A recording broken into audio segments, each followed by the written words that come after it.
Somewhere in your last 30 days of spending, there's a purchase that existed for an audience, and the audience didn't notice, doesn't remember, and never paid for it. You did. My name is William, and today I'm going to accuse you of something specific and then hand you the repair. The accusation: you have been performing wealth instead of building it. The repair: one move applied 6 times that reroutes the performance into something real. And for a typical performer, the stakes are just over $500,000. $500 a month of image spending redirected somewhere invisible for 30 years at 7%, the long-run inflation-adjusted return of the broad American stock market, and the only projected rate this video will lean on, comes out to roughly $567,000. 6 categories, 1 swap each. The 6th isn't a spending category at all, and it's the one that makes the other 5 permanent. It's waiting in the back half of this video. First, we need to establish what you've actually been doing with your money, because I don't think you know. The frame: performing versus building. Every dollar you spend lands on one side of a line. On one side, money that changes what your life is. It buys assets, clears debt, funds the account that lets you quit a bad job without panicking. On the other, money that changes what your life looks like. It buys the newer car, the recognizable logo, the apartment with the address you enjoy saying out loud, the dinner that photographs well. Performing versus building. That's the whole frame, and it's the only one you'll need for the next 20 minutes. Here's the uncomfortable geometry of it. The building side is invisible by nature. A brokerage balance doesn't walk into a room. A paid-off loan doesn't show up in photos. Nobody at the party can tell that your emergency fund covers 6 months. Meanwhile, the visible side is visible by design. That's the entire point of it, which produces a strange consequence. Everything a stranger can see on you is money that already left you. Flip it around, and the visible parts of a person's life stop being evidence of wealth. They're receipts. The watch is a receipt. The lease is a receipt. The financed SUV is a receipt with 60 more payments attached. Actual wealth, the kind that generates options, income, and calm, is precisely the part no stranger can inspect. So when you spend to look wealthy, you're not approximating rich people. You're photocopying their receipts and skipping their assets. Now, the natural pushback is, I'm not performing, I just like nice things. Maybe. There's an honest test, and you can run it right now. Take any recent purchase above $100 and ask one question. If no other human being would ever see it, know about it, or form an opinion about it, would you have bought the same version at the same price? Same phone or the model 1 year older? Same car or the same car in the boring color, used? Same jacket without the logo? For every purchase where the honest answer is the cheaper version, the difference between the 2 prices is your performance budget. That number is what this video is about. Most people who run this test honestly find somewhere between $300 and $800 a month. We're going to use 500 as the working figure, and you already know what 500 becomes. And here's the part that should genuinely bother you. The performance isn't even working. Think about the last time you were impressed by a stranger's car for more than 4 seconds. Think about whether you can recall what your coworkers wore last Tuesday. You can't, because you were the main character of your own attention and an extra in everyone else's. The audience you're paying to impress is busy performing for an audience of their own. The show runs continuously, and nobody is watching anybody. The audience never buys a ticket. You cover the whole production. One more thing about that audience, because it recently changed shape. Your grandparents performed for a street, maybe 30 households, who could see the car and the driveway and the state of the lawn. The performance budget had a natural ceiling, because the audience did. You performed for a feed, an unbounded pool of acquaintances, strangers, and algorithmic ghosts, refreshed hourly. where you're compared not against the neighbors, but against the single most photogenic moment of everyone you've ever met, and against professionals whose entire income is manufacturing that moment. The comparison pool went from 30 households to functionally infinite in one generation, and your spending instincts were calibrated for the street. That's not a moral failing to repent, it's a software mismatch to patch. The patch is what's coming. The machinery, why you got recruited. None of this makes you foolish. It makes you a person with normal psychology standing inside an economy that has professionalized the exploitation of that psychology. Before we fix anything, you should be able to name the 4 mechanisms that recruited you, because each of them is documented, checkable, and running on you this week. Mechanism 1, conspicuous consumption. The term is 125 years old. The economist Thorstein Veblen coined it in 1899 to describe spending whose function is to display status rather than deliver use. Veblen noticed something that hasn't aged a day. For certain goods, the high price is the feature. A $40 watch and a $4,000 watch both know what time it is. The extra $3,960 buys one thing, the assumption that you could afford it. You're not buying an object, you're renting an inference in other people's heads. And inferences, as we established, last about 4 seconds. Mechanism 2, hedonic adaptation. Psychologists have measured this for 50 years, the reliable finding that upgrades stop feeling like upgrades. The new car produces a genuine spike of pleasure that decays toward your old baseline within months. The bigger apartment becomes simply the apartment. Your emotional system is a thermostat, not a thermometer. It returns to its set point no matter what you purchase, which means buying feelings is a subscription where the product keeps shrinking and the price never does. Diagnose yourself with one question. Name a possession that still delivers, today, the feeling it delivered the week you bought it. Most people need a long silence before answering. Mechanism 3, the Diderot effect.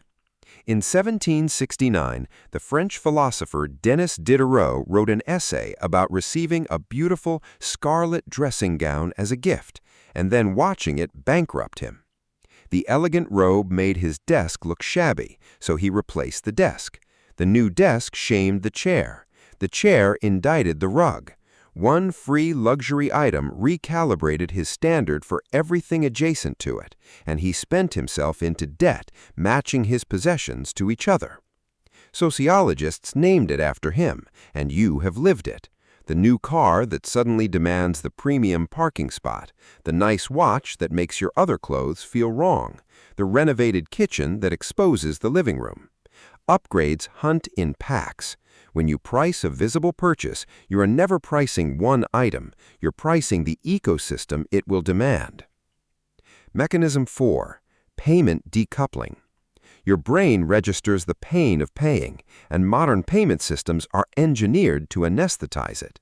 In a well-known MIT experiment, researchers auctioned sports tickets to 2 groups, cash payers and card payers, and the card group bid up to roughly double, not 10% more, double. Tap to pay, one-click checkout, 12 months no interest, buy now, pay later. Every one of these is an anesthetic delivery system, and the performance economy runs on anesthesia because almost nobody performs in cash. Here's the executable for this one, and it takes 90 seconds. Open your phone's payment settings tonight and turn off one-click purchasing everywhere it's enabled. You are not restricting yourself. You are re-enabling a pain signal that vendors paid engineers to remove. Mechanism 5, lifestyle inflation. The quiet one. The one that eats raises. Here's its exact operating procedure. A raise arrives. For about 2 weeks, it feels like surplus. Then, without a single deliberate decision, the surplus gets absorbed. The slightly better apartment at renewal, the restaurant tier that becomes the new default, the car upgrade that makes sense now. 18 months later, you're earning 20% more and your month still ends at 0. And you cannot point to the meeting where you approved any of it, because there was no meeting. Lifestyle inflation is spending growth by default rather than by decision. And it explains the most confusing figure in American finance. Households earning well into 6 figures reporting that they live paycheck to paycheck. They aren't lying and they aren't reckless. Their baseline simply rose in lockstep with income, silently, at every raise. The countermeasure is one standing rule, installed once. The moment any raise, bonus, or windfall is confirmed, half of it gets captured. The automatic transfer amount goes up by that half before the first inflated paycheck ever lands in checking. You still feel every raise, you just stop losing the whole thing to a decision you never made. 5 mechanisms: status inference, the pleasure thermostat, the upgrade spiral, the anesthetized payment, and the silent baseline. Notice what they have in common. Not one of them requires you to be greedy or vain. They only require you to be human and unsupervised. The supervision is what we're about to install. The evidence, what each side of the line produces. Let me show you the 2 endpoints of this road, one invented, one documented. The invented one first. Call him Derek. Derek earns $85,000 and is, by every visible measure, doing great. German sedan on a $640 payment, apartment in the building with the rooftop pool, a watch that gets noticed at exactly the meetings where he wants it noticed. Derek's checking account on the 28th of any month holds about $210. His card balance revolves at 24%, and his retirement account contains whatever the default enrollment captured. He's never looked. Derek is not broke. Derek is something more precise. He is fully spent. Every dollar arrives pre-committed to the production, and the production has no wrap date. Now put Derek next to his mirror. Call her Monica. Same employer, same $85,000, 3 cubicles over. Monica drives a 9-year-old Camry she bought with cash, lives one neighborhood over from the rooftop pool building for $450 a month less, and owns nothing a stranger would compliment. What Derek can't see, her 6-month emergency fund finished filling 2 years ago. Her Roth has maxed every year since, and her automatic payday transfer is the largest single line in her budget. At the office, they read identically. Same job, same clothes-adjacent clothes, same parking lot. On paper, they're separated by about $1,400 a month of destination, which is to say, in 10 years, they will live in different financial universes while continuing to look exactly the same. That's the entire trap of judging by sight. The divergence is real, enormous, and optically undetectable. The most important gap in the building is invisible from every cubicle. And if you suspect Monica is a fiction I've tuned too conveniently, here is the documented endpoint, a real man, no invention required. Ronald Reed of Brattleboro, Vermont, pumped gas and worked as a janitor at JCPenney for most of his working life. He drove a used Toyota, held his coat closed with a safety pin, and cut his own firewood into his 80s. When he died in 2014 at 92, his estate held roughly $8 million, built over 6 decades of buying dividend-paying shares of companies he understood, and then, in his own words to no one, doing nothing. He left about $6 million of it to his local hospital and library, which is how anyone found out at all. His neighbors had 60 years of visual data on Ronald Reed, and every one of them read him wrong, because the thing they were reading was the performing side, and Ronald Reed had simply declined to perform. I'm not asking you to hold your coat closed with a safety pin. Reed is the extreme endpoint, not the assignment. But hold the pair in your head. The fully spent man who looks wealthy, the $8 million man who looked broke. because we'll come back to them at the end, and by then, the pair should look less like a curiosity and more like a choice you're actively making. One last piece of ground to clear before the mechanism itself: why the fix cannot be a budget in the ordinary sense.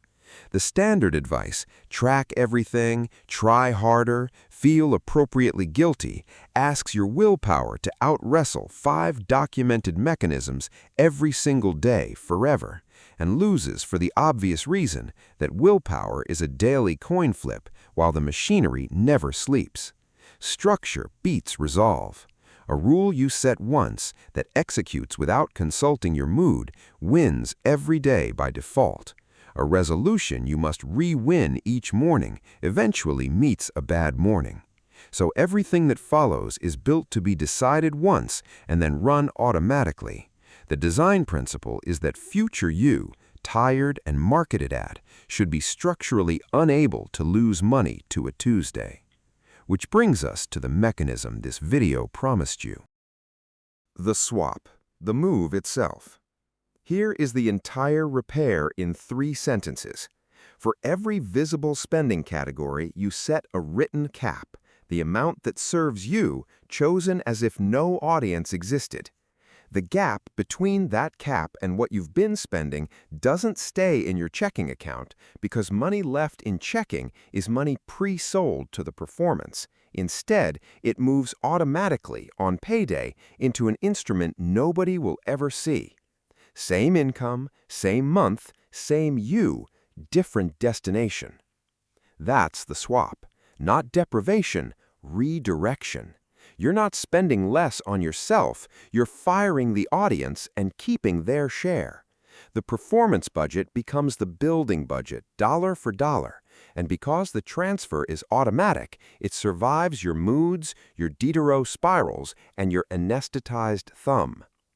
Now we apply it 6 times in descending order of damage. Swap 1. The car. The car is the single largest performance expense in most American lives, which is why it goes first. The average new car payment in the United States now runs north of $700 a month before insurance priced to match, and the asset securing that payment sheds roughly 20% of its value in year 1 and around 60% by year 5. You are financing a depreciation event with a status feature attached. The cap, chosen audience-free, reliable transportation. That is what a car does. A well-maintained used Toyota or Honda, 5 to 8 years old, delivers the identical service, same commute, same grocery run, same road trip, for a payment in the neighborhood of $300, or no payment at all if you buy outright. Run the swap. $700 minus $300 leaves $400 a month. Routed into a total market index fund, the boring kind, the kind charging an expense ratio around 0.03%, meaning $3 a year per $10,000 invested. $400 monthly compounds to roughly $197,000 in 20 years at our 7%. Your car quietly purchased a house down payment, a sabbatical, or a decade earlier retirement date, and no one at any stoplight ever knew. And the payment is only the visible half of the vehicle's invoice. Insurance is priced to the car, so the boring sedan trims another $40 to $100 a month off the premium. Registration, tires, and repairs all scale with the badge. While you're in there, run the 10-minute move almost nobody runs. Requote your insurance with 2 competitors at renewal instead of auto-renewing. Loyalty pricing is real, it works against you, and switching routinely recovers a few $100s a year for one form's worth of effort. The executable this week: look up your car's current payoff amount and its private sale value tonight. Both take 10 minutes. If you're underwater on a performance vehicle, knowing the exact gap is step 1 of closing it. If you're shopping, the rule is buy the newest boring car you can pay for in full and automate the phantom payment, the difference between it and what you almost financed, into the index fund starting the same week. Swap 2, the logo. Walk through your closet and separate two prices that got merged at checkout, the price of the object and the price of the label. A plain, well-made sweater and the same sweater with a recognizable logo can differ by a factor of 5, and the difference buys exactly one thing: Veblen's rented inference, 4 seconds long. The watch is the concentrated version. The entire luxury watch category is a machine for converting 5-figure sums into a wrist-mounted announcement. The cap: buy for fabric, fit, and lifespan, the qualities you'd pay for on a desert island. Quality without insignia is dramatically cheaper than quality with it, and, to everyone's opinion should matter to you, indistinguishable. The honest metric for this category is cost per wear, the price divided by the number of times you'll actually put the thing on. Run it and the closet inverts. The $110 plain merino sweater, worn 80 times, costs $1.38 a wear, while the $300 statement piece, worn 4 times, costs $75 a wear, making the cheap sweater the luxury and the luxury the waste. 2 supporting rules, both installable tonight. Unsubscribe from every retailer email list because those messages are the upgrade spiral's delivery van, and put a 72-hour hold on any non-essential purchase over $100. If you still want it 3 days later with the dopamine gone, it passes. The destination for this gap deserves its own introduction because it's the single best container in American finance, a Roth IRA. You fund it with taxed money, and then everything it earns for the rest of your life comes out tax-free after 59.5. The 2026 contribution limit is $7,500, which breaks down to $625 a month. For most people, the logo budget plus a slice of the car savings fills a Roth completely. Picture that as a literal trade, because it is one. A decade of skipping the announcement-grade versions of things in exchange for a 6-figure account the IRS has agreed never to touch again. The executable: open the Roth this week, it takes 15 minutes at any major brokerage, and set the automatic monthly pull before your next clothing purchase, not after. If these swaps are earning their keep, subscribing is the one transaction available today that costs nothing, displays nothing, and compounds. Do that, and we'll take the biggest hidden category next. Swap 3, the address. Housing hides the performance premium better than any other category because shelter is genuinely necessary, so the upgrade smuggles itself in as necessity. But you can isolate it with one question: how much of this rent is walls and location I use, and how much is the pleasure of saying the neighborhood's name? The building with the rooftop pool you've used 4 times, the extra bedroom staged for guests who visit twice a year, the zip code chosen for its sound. In most cities, the performance layer on housing runs from $300 to $700 a month. The cap: housing that serves your actual week, commute, safety, space you genuinely occupy. And this particular gap has a designated first job. Before it buys any investment, it builds the account that changes your posture in every room, an emergency fund covering 6 months of essential expenses, parked in a high-yield savings account. The named specifics matter here because the banking industry is running a quiet tax on inattention. The national average savings account still pays under 0.5%, while high-yield accounts at FDIC-insured online banks pay around 4%. Same insurance, same liquidity, roughly 8 times the interest. The only difference is whether you spent 10 minutes moving the money. Once the 6 months are full, the housing gap graduates to the market, or, if you want zero drama, to 10-year Treasury notes, yielding in the neighborhood of 4%, with interest exempt from state and local income tax. The executable: tonight, calculate your 6-month essential number: rent, food, insurance, utilities, minimum payments times 6, and open the high-yield account that will hold it. Writing the number down converts it from anxiety to a target. And understand what that full account actually buys, because it's not interest, it's posture. 6 invisible months is the difference between negotiating a raise and begging for one, between leaving a collapsing job on your schedule and theirs, between a car repair being a Tuesday and a crisis at 24%. Nobody at any party will ever know you have it, and it will change how you stand in every room they're in.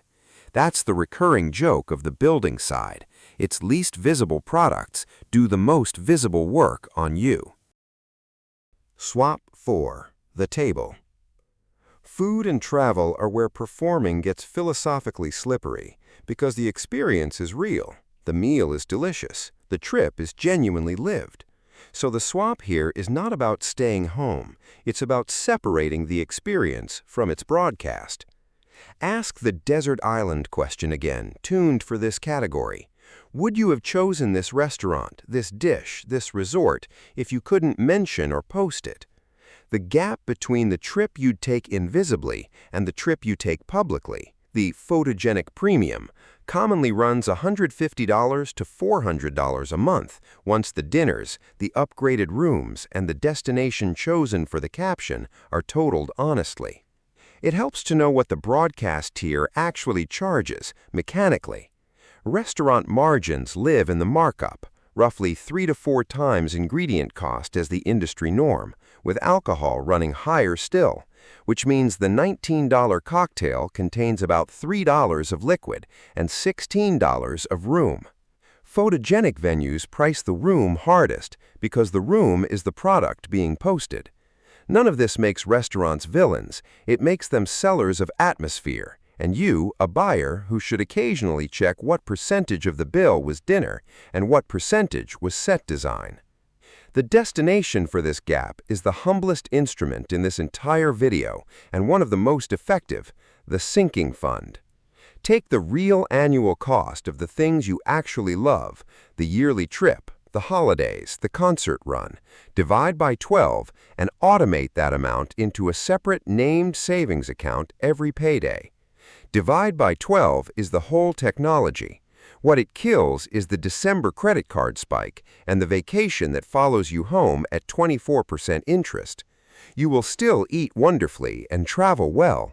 You'll simply be the person who paid for it cash 11 months in advance, which is a category of person the performance economy has no product for. The executable, pick your single largest annual joy expense, divide it by 12, and schedule the transfer before this video ends. It's a 2-minute task. Swap 5. The upgrade cycle. Every device you own sits on a conveyor belt that the manufacturer controls, and the belt's speed is set by marketing, not by engineering. The phone released this fall is materially indistinguishable from last fall's, yet the financing plan is engineered so the monthly line item never disappears. You're not buying phones anymore, you're subscribed to the feeling of the newest one, which hedonic adaptation deletes within 3 weeks, leaving only the payment. Laptops, TVs, consoles, even kitchen appliances now run the same cycle. The cap is replace on failure, not on release, and decline the trade-in ritual when you do replace. The trade-in your old device credit is engineered to feel like found money while systematically underpaying you. Selling the old device yourself typically returns half again more, and more importantly, breaks the subscription rhythm the credit exists to protect. Held 1 extra year, every device on the belt, and most people are carrying 3 or 4, frees up $60 to $120 a month between hardware payments and the accessory ecosystem each new device drags behind it, Diderot style. This gap has a strict priority order, and it's the one place this video will be rigid. If you carry any balance above roughly 7% interest, and card debt at 24% qualifies 3 times over, the freed money attacks that first, highest rate first, minimums on the rest until 0. That ordering is the debt avalanche, and it is mathematically unbeatable. Paying off a 24% balance is a guaranteed, tax-free, risk-free 24% return, and nothing legal on any exchange reliably offers you that. Only after the expensive debt dies does this gap join the index fund. The executable lists every balance you carry with its exact interest rate. Most people have never once seen that list in writing, and the list is the weapon. Swap 6, the scoreboard. And now the one I promised, the swap that isn't a spending category and the reason the first 5 hold. Everything until now rerouted money. Swap 6 reroutes attention because here is the actual root of the entire performance. You were keeping score on a board other people can see. Cars, logos, addresses, feeds, those are scoreboard entries in a game where the judges aren't watching and the prizes are receipts. As long as that remains your scoreboard, every dollar you save will feel like losing, and no budget on earth survives feeling like a loss every single day. So we replace the board. One number, your net worth. Everything you own that has value minus everything you owe, calculated once a month on the same date in a note or spreadsheet no other human will ever open. That's the entire practice, and the first calculation is the executable this week, even if the result is negative. Especially if the result is negative, because a negative number moving towards 0 is a winning score, and you cannot experience winning on a board you refuse to look at. If you've never run the number, here is the whole procedure, and it takes 20 minutes the first time and 5 thereafter. Assets column, checking, savings, every retirement and brokerage balance, your car's private sale value, your home's realistic value if you own, real figures pulled tonight, not remembered ones. Debts column, card balances, auto loan payoff, student loans, mortgage, anything with your name on it at the actual payoff amounts. Subtract. Date it. Done. No app is required, though any spreadsheet works. The only rules are the same date every month and absolute privacy. The moment this number acquires an audience, it becomes one more performance, and you've rebuilt the old scoreboard with extra steps. 2 properties make this board addictive in the correct direction.